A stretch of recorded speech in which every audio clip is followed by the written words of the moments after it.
Извидничкиот одред Мирко Милески од Кичево традиционално и оваа година се вклучи во одбележувањето на 73 години од ослободувањето на градот, организирајќи ги септемвриските извиднички средби.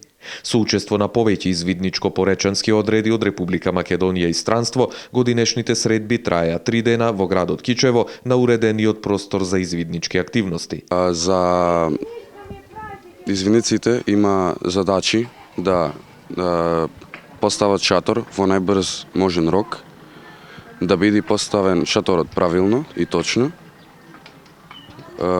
Има да решаваат задачи од кои има да нацртаат панорамска скица, има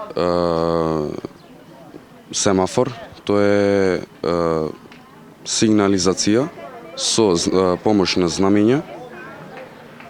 Има стрелаштво во кое секој од екипата имаше да пукат по 3 пати во мета од над 10 метри. Тоа беше доста успешно. Во месец октомври извидничкиот одред Мирко Милески продолжува со своите активности низ државата. Да, сега се спремаме активно за државниот извиднички ориентационен надпревар. Ќе одржи во Свети Николе на крајот на октомври. Таму планираме да испратиме 2 екипи. Се надеваме дека ќе се вратиме со големи успеси. Овие традиционални средби се одржуваат уште од 70-тите години на минатиот век под името Црвениот септември во местноста Кнежински манастир.